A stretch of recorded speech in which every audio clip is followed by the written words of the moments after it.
मनोज जरांगेंच्या आंदोलनावर उपमुख्यमंत्री एकनाथ शिंदे यांनी प्रतिक्रिया दिलेली आहे।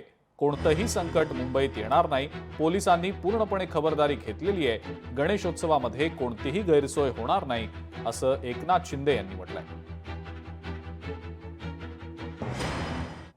कुठलंही दुःख, कुठलीही अडचण, कुठलंही संकट येणार नाही, परंतु या ठिकाणी मुंबई पोलिसांनी पूर्णपणे याची खबरदारी घेतलेली आहे।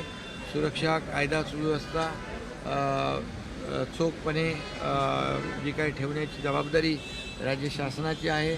मुख्यमंत्र्यांकडे स्वतः गृह विभाग आहे, गृह विभाग अतिशय अलर्ट आहे आणि कुठल्याही परिस्थितीमध्ये गणेश भक्तांना कुठलीही गैरसोय अडचण होणार नाही या बाबतीमध्ये त्यांनी सर्व जो काय बंदोबस्त आहे, काळजी आहे, उपाययोजना आहेत सुरक्षेच्या, त्या सर्व घेतलेल्या आहेत।